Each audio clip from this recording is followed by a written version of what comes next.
नमस्कार, आप देख रहे हैं विंध्य फर्स्ट। हमारे खास प्रोग्राम मीडिया स्कैन में आपका स्वागत है। मेरा नाम है उर्वशी, मेरे साथ हैं स्वर्णिमा। इस कार्यक्रम में हम अखबारों के साथ उनकी खबरों का विश्लेषण कर आपके साथ साझा करते हैं।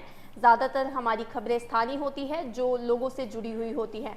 विंध्य की खबरों से हम शुरुआत करते हैं और दिन के कार्टून पर बात करते हैं अंत में। तो चलिए रुक करते हैं खबरों की ओर। जी उर्वशी, सबसे पहले हम विंध्य की खबरों से शुरुआत करते हैं।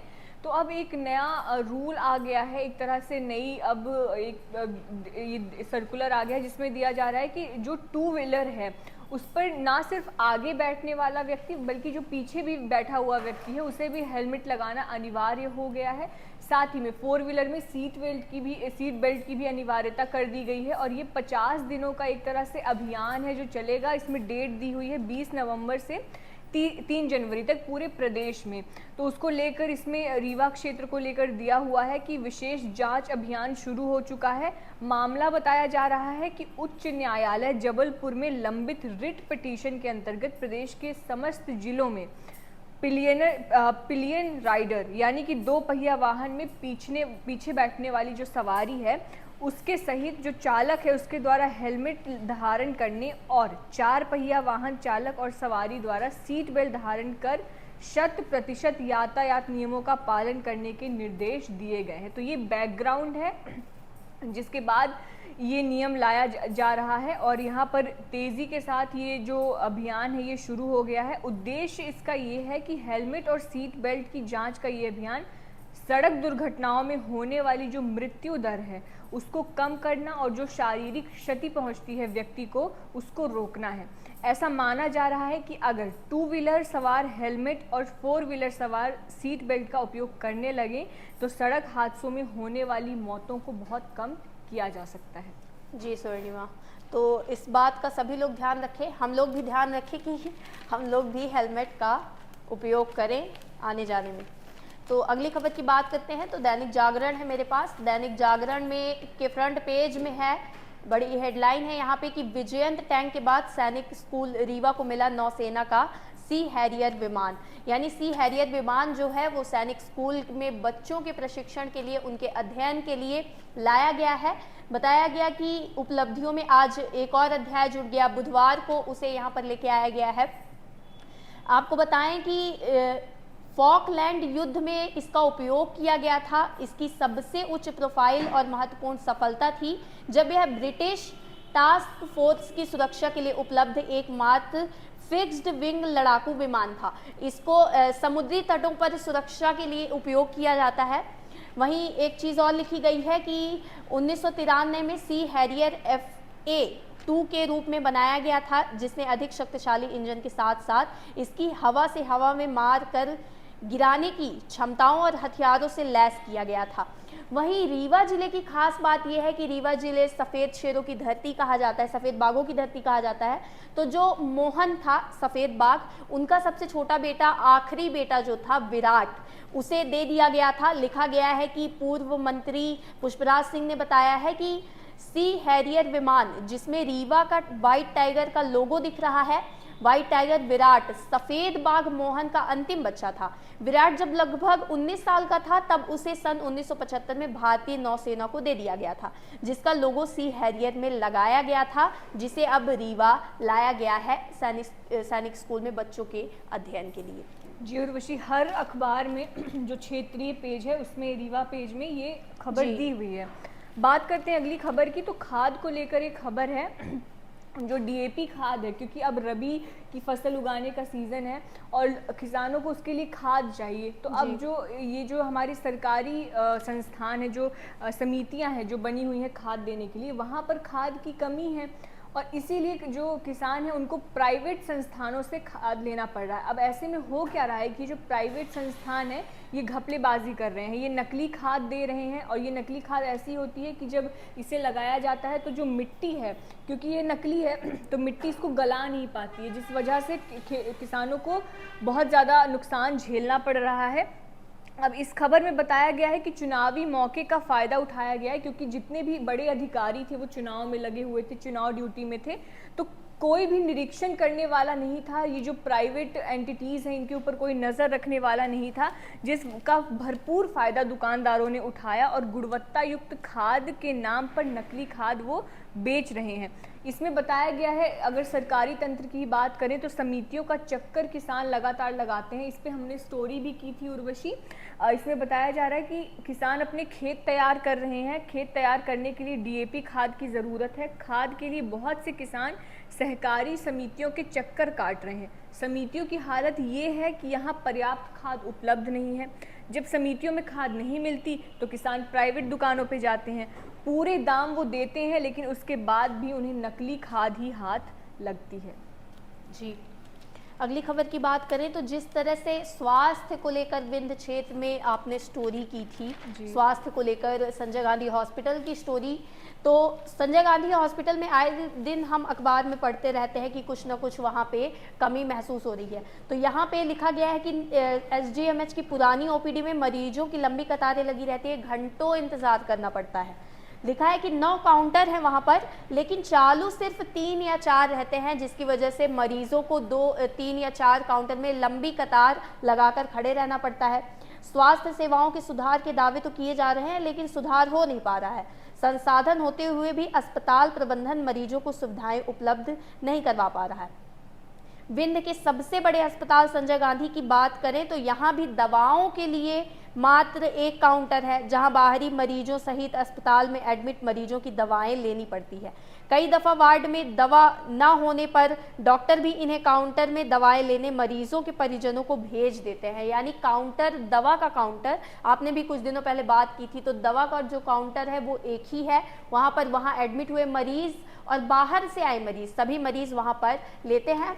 और जो ये काउंटर की बात की हमने कि रसीद के लिए 9 काउंटर है वहाँ पर, लेकिन 3 या 4 ही काउंटर चालू रहते हैं, जिससे लोगों को असुविधा होती है।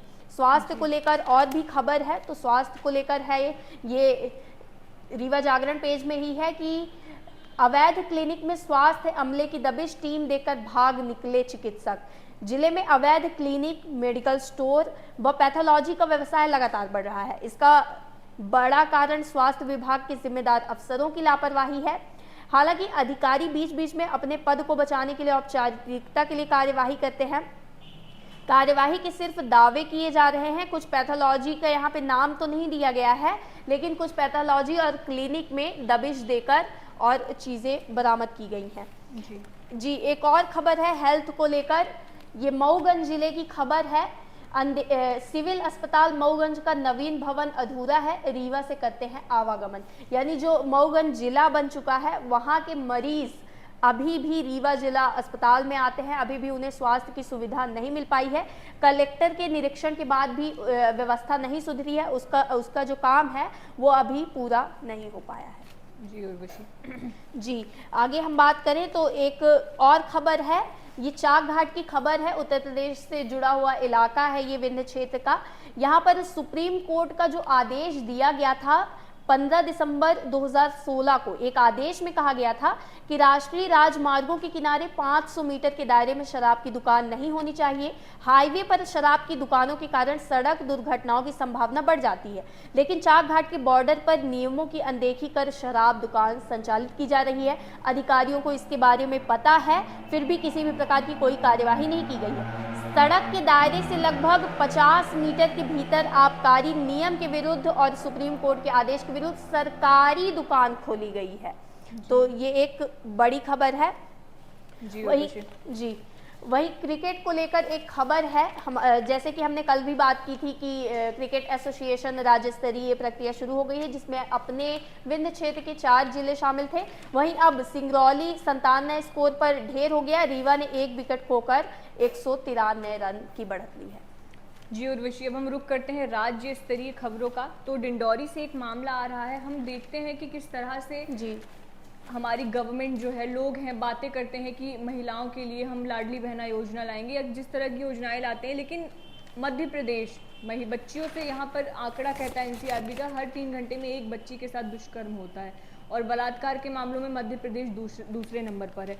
फिर एक मामला आया है, किसी भी तरह की मामलों में कटौती नहीं है और कोई ठोस कदम नहीं उठाया जा रहा। डिंडौरी का मामला है और इसमें आदिवासी नाबालिग से 1.5 घंटे तक चलती गाड़ी में रेप की घटना को अंजाम दिया गया है। और सबसे इसमें दुखद बात यह है कि 5 दिन बाद एफआईआर दर्ज हुई है, तब जाकर मुख्य आरोपी समेत 4 लोग गिरफ्तार हैं। जो बच्ची है उसके पिता ने आरोप लगाया है कि पुलिस ने रिपोर्ट नहीं लिखी, समझौते तक का दबाव बनाया है। जिले में आदिवासी नाबालिग किशोरी से ये मामला आया है रेप का। पुलिस ने मुख्य आरोपी अंकित मानिकपुरी जो 24 साल का है उसके साथ 4 को गिरफ्तार कर लिया है, कार भी जब्त कर ली है। ये घटना जो है 15 नवंबर शाम की है और इतनी लेट इस पे कार्रवाई की गई है। पीड़िता के पिता ने बताया कि बजाग थाने में रिपोर्ट नहीं लिखी, उल्टा राजी नामेक का दबाव बनाया, यानी बोला गया कि समझौता कर लो। चुनाव के कारण डिंडौरी जाने के कोई साधन नहीं थे, ऐसे में 19 नवंबर को वो बेटी को डिंडौरी लेकर गए। वहाँ से महिला सेल बेटी को साथ लेकर बजाग थाने गई, तब जाकर केस दर्ज हुआ। जानकारी के मुताबिक बजाग से 5 किलोमीटर दूर के गांव में 16 वर्ष की जो ये पीड़िता है वो 15 नवंबर को शाम 5 बजे बिरसा मुंडा जयंती थी, उसके कार्यक्रम में शामिल होने के लिए दूसरे मोहल्ले में जा रही थी। साथ में उसकी बुआ की लड़की और चाचा का लड़का भी था। तीनों साइकिल पर थे। रास्ते में जो कार सवार आए वो गांव के ही परिचित 4 युवकों ने कहा कि हम कार्यक्रम स्थल पर छोड़ देंगे, उसको बैठा लिया। उसके बाद वो कार को जंगल की तरफ लेके गए और पीछे बैठे अंकित ने नाबालिग के साथ दुष्कर्म किया। चिल्लाने की आवाज़ बाहर ना, इसलिए गाना भी लाउड करके बजा दिया था। और इसमें जो ऑफिशियल मेंबर है उनका कहना है, जो मोहन धुर्वे हैं थाना प्रभारी बजाग के, उनका कहना है कि थाने रिपोर्ट दर्ज कराने कोई आया ही नहीं था। वहीं जगन्नाथ मरकाम एएसपी जो है उनका कहना है कि मुख्यालय पर मामला संज्ञान में आते ही मामला दर्ज किया गया। कार एक शिक्षक की है और उसका बेटा भी आरोपियों में शामिल है। संजीव कुमार सिन्हा जो एसपी हैं डिंडौरी के, उनका कहना है कि कार्रवाई में देरी की अब तक कोई शिकायत नहीं आई है। पुलिस की लापरवाही की बात पुष्ट होती है तो सख्त एक्शन लेंगे। जी, तो इस तरह की खबरें हम आए दिन अखबार में पढ़ते हैं कि किस तरह मध्य प्रदेश में महिलाओं और नाबालिग बच्चियों के साथ दुष्कर्म के मामले सामने आते हैं। अगली खबर की बात करें तो पत्रिका का फ्रंट पेज है ये, यहाँ पर हेडलाइन है और इस खबर को लीड में रखा गया है। लिखा है कि कागजों पर 39 कंपनी बनाकर 200 करोड़ की धोखाधड़ी हुई है, 80 व्यापारियों पर केस हुआ है। 2 साल में ये कार्यवाही पूर्ण की गई है। लिखा गया है कि इंदौर, उज्जैन और नीमच के व्यापारियों ने 39 फर्जी कंपनियों के जरिए कागजों में ही 200 करोड़ का सोयाबीन चूरा बेचकर 9 करोड़ की टैक्स चोरी कर ली। 2 साल जांच के बाद आर्थिक अपराध प्रकोष्ठ यानी EOW ने 80 अपराधियों पर धोखाधड़ी और टैक्स चोरी कर केस दर्ज किया है। व्यापारियों ने फर्जी कंपनियां और लाखों की खरीद फरोख्त के दस्तावेज भी बनाए थे। जांच में साफ हुआ है कि सभी फर्जी 39 कंपनियों से 5 साल में 198.36 करोड़ का कारोबार बताया गया। 9 करोड़ की टैक्स चोरी की गई। गबन कांड का सरगना नीमच का दीपक सिंघल बताया जा रहा है। उसे 2015-16 में डोडा चूरा तस्करी में पानीपत पुलिस ने पकड़ा था। उस पर प्रतिबंधित संगठन PFI को फंडिंग करने के आरोप लगे हैं। वहीं टेक्निकल फॉल्ट का फायदा भी उठाया गया है। GST एक्सपर्ट ने बताया कि 2017 के प्रावधान के अनुसार जब कोई व्यापारी दूसरे व्यापारी से सामान खरीदता है तो प्रथम व्यापारी जिसने बिल दिया उसके पास टैक्स क्रेडिट सामान बेचने वाले को स्थानांतरित हो जाता है। विक्रेता फर्म को ऑनलाइन GST-R1 भरना होता है। इसके बाद क्रेता फर्म GST-2A में टैक्स क्रेडिट की राशि दिखने लगती है। लेकिन ऐसा कुछ भी नहीं हुआ था जिस पर ये 2015-16 में आरोप लगाया गया था। 2 साल तक ये कार्यवाही चली है। 2 साल के बाद ये जांच हुई है। जी उर्वशी, अगली खबर की बात कर लेते हैं तो भोपाल से है कि यहाँ पर बताया गया लापरवाही इस कदर थी कि पॉल्यूशन कम करने के लिए जो केंद्र सरकार है उसने एक बड़ी अमाउंट में पैसा दिया था। 572 करोड़ रुपए बताए जा रहे हैं कि बहा दिए गए बीते सालों में, लेकिन अभी तक जो ये है PM10 यानी कि पर्टिकुलेट मैटर, इसके स्तर में कमी नहीं आई बल्कि ये और ज़्यादा ऊपर बढ़ गया है। तो सवाल यहाँ पर ये उठ रहा है कि आखिर इतने पैसे जब वेस्ट हो गए तो कोई भी सुधार क्यों नहीं आया है। इसमें बताया गया है कि नियंत्रित करने के लिए जो पोल्यूशन है प्रदेश के शहरों में वायु प्रदूषण को नियंत्रित करने के लिए सरकार ने प्रदेश के अफसरों को पैसे दिए थे। इसमें 2019 में भोपाल, इंदौर, ग्वालियर और जबलपुर समेत 7 शहरों में वायु प्रदूषण कम करने के लिए 599 करोड़ के करीब रुपए दिए गए थे और उनमें से अफसरों ने 572 करोड़ रुपए खर्च भी कर दिए, लेकिन इसके बाद भी प्रदूषण घटने की बजाय उल्टा और बढ़ गया है। अब आलम यह है कि 2018 में जो PM पार्टिकुलेट मैटर का स्तर था 112 था, अब ये 124 हो गया है। तो ये तो पैसे की एक तरह से बर्बादी देखी जा रही है। जिम्मेदारी थी, अब काम क्या करना था, इसमें बताया गया कि पर्यावरण विभाग को इसमें शहरों में प्रदूषण कम करने के लिए प्रयासों की निगरानी करनी थी, सख्ती करनी थी। नगरीय प्रशासन के जिम्मे आया था कि गुणवत्ता युक्त सड़कें, सड़कों का पक्कीकरण, सड़क किनारे पेवर ब्लॉक लगवाने थे, धूल उड़े तो पानी का छिड़काव करना था। वहीं लोक निर्माण की जिम्मेदारी थी कि सड़कों की गुणवत्ता रखनी थी ताकि बार बार सड़क खराब ना हो।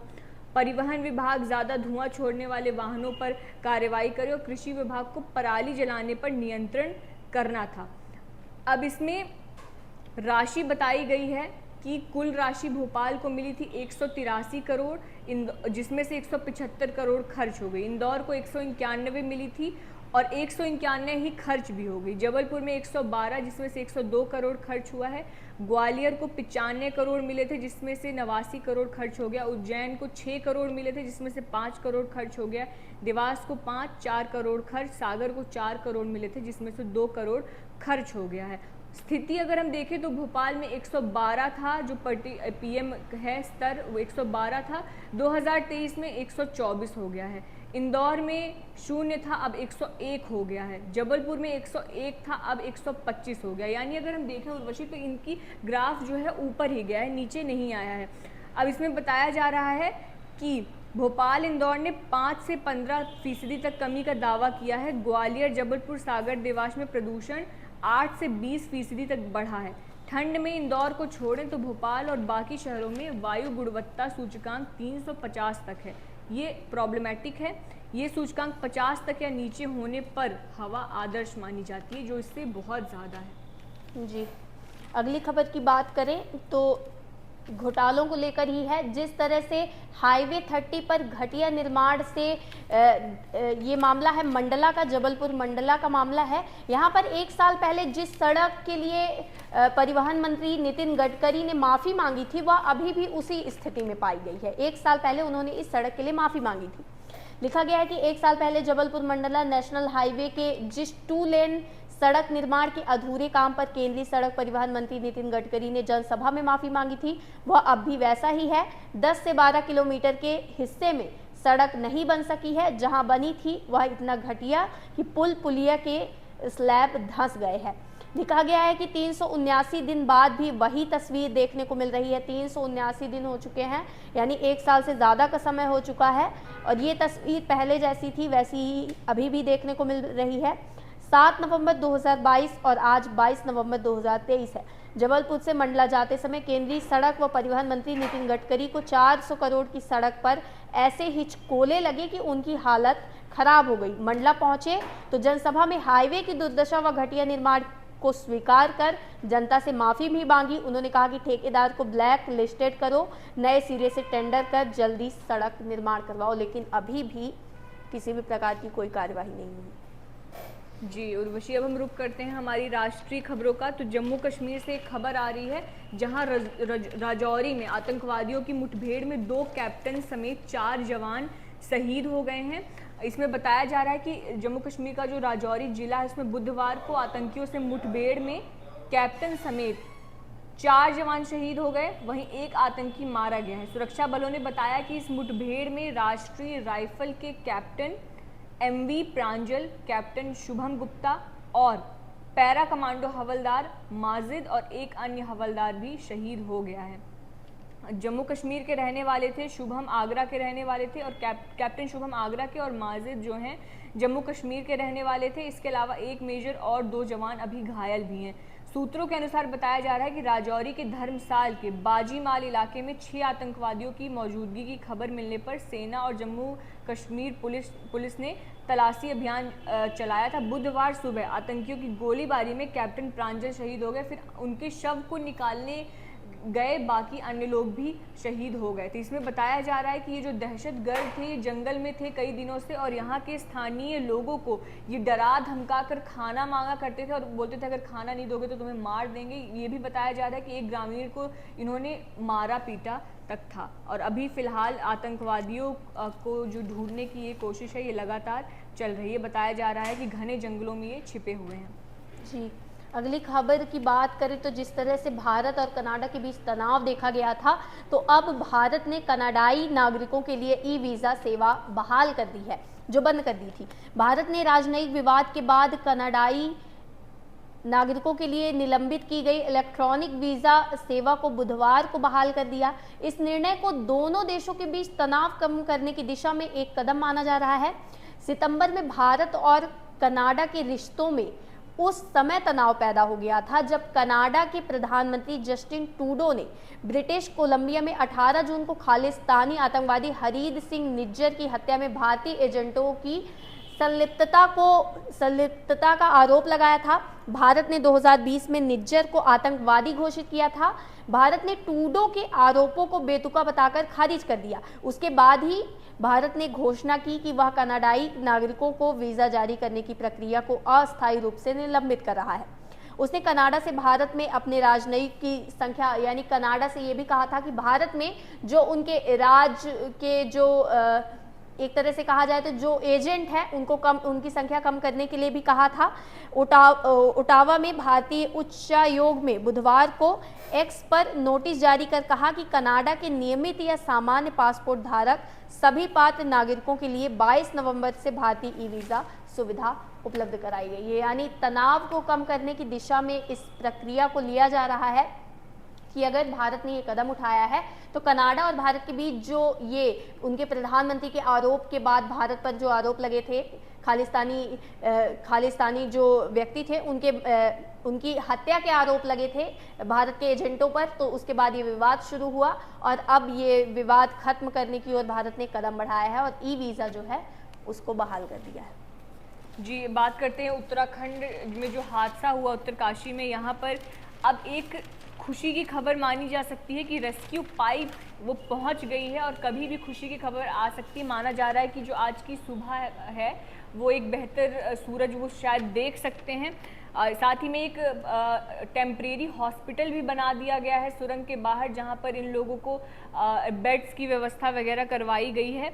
यहां पर बताया जा रहा है कि रात करीब 7:23 पर 32 इंच चौड़ा रेस्क्यू पाइप अगले छोर तक पहुंचा दिया गया, लेकिन पाइप का अगला छोर मलबे के पार निकल ही रहा था। उसी वक्त ऊपर से बड़ी चट्टान के साथ कुछ मलबा और आ गिरा और ये चट्टान पाइप के मुहाने पर अटक गई। तब फिर उसके बाद ड्रिलिंग रोक दी गई। उस वक्त पाइप के छोर और मजदूरों के बीच सिर्फ 1 मीटर ही मलबा था। एनडीआरएफ के 21 जवानों को ऑक्सीजन सिलेंडर, कटिंग मशीन, रस्सी, मास्क, स्ट्रेचर आदि के साथ टनल में भेजा गया। इनमें से 5 जवान ऑक्सीजन मास्क लगाकर पाइप में घुसे। उन्होंने पत्थर को रात 9:30 बजे काटना शुरू किया। बताया गया कि पत्थर को हटाने में 5 से 6 घंटे लगेंगे। इस हिसाब से मजदूरों को आज का हिसाब से बताया जा रहा था कि सुबह निकाला जा सकता है। अब एक और इसमें खबर आ रही है कि जितनी भी सुरंगें निर्माणाधीन हैं अब उन सब की टेस्टिंग करवाई जाएगी और सुनिश्चित किया जाएगा कि आने वाले समय में कोई भी इस तरह की घटनाएं ना हो, क्योंकि इसमें ये भी बताया गया है कि पहले से जांच नहीं होती है। जो भूभाग है उसमें ब्लास्टिंग होती है, जिस वजह से इस तरह की घटनाएं देखने को मिलती हैं। तो एक्सपर्ट्स की अगर सलाह बेहतरी से ली जाएगी तो आगे आने वाले समय में ये सुनिश्चित किया जा सकता है कि कोई भी इतना बड़ा हादसा ना हो। जी, तो ये रही आज की हमारी खबरें। अब हम बढ़ते हैं स्पोर्ट्स की ओर। जी, स्पोर्ट्स में अब जैसे कि वर्ल्ड कप ख़त्म हो चुका है और अब T20 शुरू होने वाला है। आज से ही T20 की शुरुआत होगी। इसमें बोला जा रहा है ऑस्ट्रेलिया के साथ ही है, तो इसमें बोला जा रहा है कि अब जीत से ही जो गम है वो कम होगा। इसमें बताया गया है कि पहला मुकाबला विशाखापट्टनम के राजशेखर रेड्डी स्टेडियम में खेला जाएगा। शाम 7 बजे से शुरू होगा। भारतीय टीम के लिए ये सीरीज़ जून में शुरू हो रहे T20 वर्ल्ड कप की तैयारी के लिहाज से अहम है और उससे पहले दोनों टीमों के स्केड्यूल में 11 T20 मुकाबले हैं, जिनमें से 5 इसी सीरीज़ के लिए खेले जाने हैं। यानी भारतीय टीम के लिए अब वक्त विश्व कप की हार से आगे बढ़ने का है। जी, एक और खबर है स्पोर्ट्स में कि आईसीसी ने महिला क्रिकेट में ट्रांसजेंडर खिलाड़ियों पर प्रतिबंध लगा दिया है। लिखा गया है कि आईसीसी ने बड़ा कदम उठाते हुए अंतर्राष्ट्रीय महिला क्रिकेट में ट्रांसजेंडर खिलाड़ियों पर प्रतिबंध लगा दिया। इस फैसले से खफा पहली ट्रांसजेंडर क्रिकेटर कनाडा की डेनियल मैकगेही ने खेल से संन्यास की घोषणा कर दी। इससे पहले आईसीसी ने कहा कि उसके बोर्ड ने नए नियमों के तहत कोई भी खिलाड़ी जो पुरुष से महिला बना हो और किसी भी प्रकार के पुरुष यौवन से गुजर चुका हो, उसे किसी भी सर्जरी या लिंग परिवर्तन उपचार के बावजूद महिला अंतर्राष्ट्रीय क्रिकेट में खेलने की अनुमति नहीं दी जाएगी। आपको बताएं कि इन्होंने बहुत ही भावुक पोस्ट किया है। मैं आईसीसी के फैसले पर अपने विचार व्यक्त करने से खुद को रोक नहीं पाई। इस फैसले के मायने यह हैं कि लाखों ट्रांस महिलाओं को आईसीसी ने यह संदेश भेजा है कि हम इस जगह के नहीं हैं। मैं वादा करती हूं कि हमारे खेल में बराबरी के लिए लड़ाई नहीं रोकूंगी। हम उच्चतम स्तर पर क्रिकेट खेलने का अधिकार रखते हैं। हम खेल की सुरक्षा और अतुलनीयता के लिए खतरा नहीं है। उन्होंने कहा है कि लड़ाई लगातार जारी रहेगी। अंतर्राष्ट्रीय क्रिकेट खेलने वाली महिला ट्रांसजेंडर क्रिकेटर मैकगेही ने कहा कि आईसीसी के प्रति निराशा व्यक्त की और कहा कि यह लड़ाई जारी रहेगी। कौन है डेनियल मैकगेही? तो लिखा हुआ है कि 14 अप्रैल 1994 को ऑस्ट्रेलिया में जन्मी मैकगेही क्रिकेट के लिए काफ़ी जुनूनी है। फरवरी 2020 में वे ऑस्ट्रेलिया से कनाडा चली गईं। वे 2023 महिला T20 नेशनल चैंपियनशिप में सबसे ज़्यादा रन बनाने वाली खिलाड़ी रही हैं। सबसे ज़्यादा रन यानी 2023 महिला T20 नेशनल चैंपियनशिप में उन्होंने सबसे ज़्यादा रन बनाने वाली महिला रही। उन्होंने 3 पारियों में 237 रन बनाए, जिसमें टूर्नामेंट का एकमात्र शतक शामिल था। जी, तो ये आज की हमारी खबरें थी। अब बात करते हैं कार्टून की। तो यहाँ पे दैनिक भास्कर में नोक झोंक का सेक्शन है। उसमें एक नेता है और वो मिठाई दे रहा है एक व्यक्ति को और कह रहा है कि मिठाई खाओ। जिन बाबा ने वर्ल्ड कप जीतने की भविष्यवाणी की थी, उन्होंने ही मेरे विरोधी की भी जीतने की भविष्यवाणी की है। जी, तो ये था आज का हमारा कार्यक्रम। अगर आपको हमारा कार्यक्रम पसंद आया तो इसे ज़रूर लाइक करें, शेयर करें, हमारे वीडियोस को आप अन्य लोगों तक पहुंचाएं। साथ ही में आप हमारे चैनल को सब्सक्राइब करें। हमारी वेबसाइट को भी आप विज़िट कर सकते हैं। अगर किसी भी तरह का आप हम तक फीडबैक देना चाहते हैं तो उसे ज़रूर कमेंट सेक्शन के थ्रू या फिर हमें ईमेल के थ्रू, मैसेज के थ्रू आप हम तक पहुंचा सकते हैं। हमारे सोशल मीडिया हैंडल्स पर भी आप रीच कर सकते हैं। और इसी तरह के खबरों के लिए बने रहिए हमारे साथ। बहुत बहुत धन्यवाद।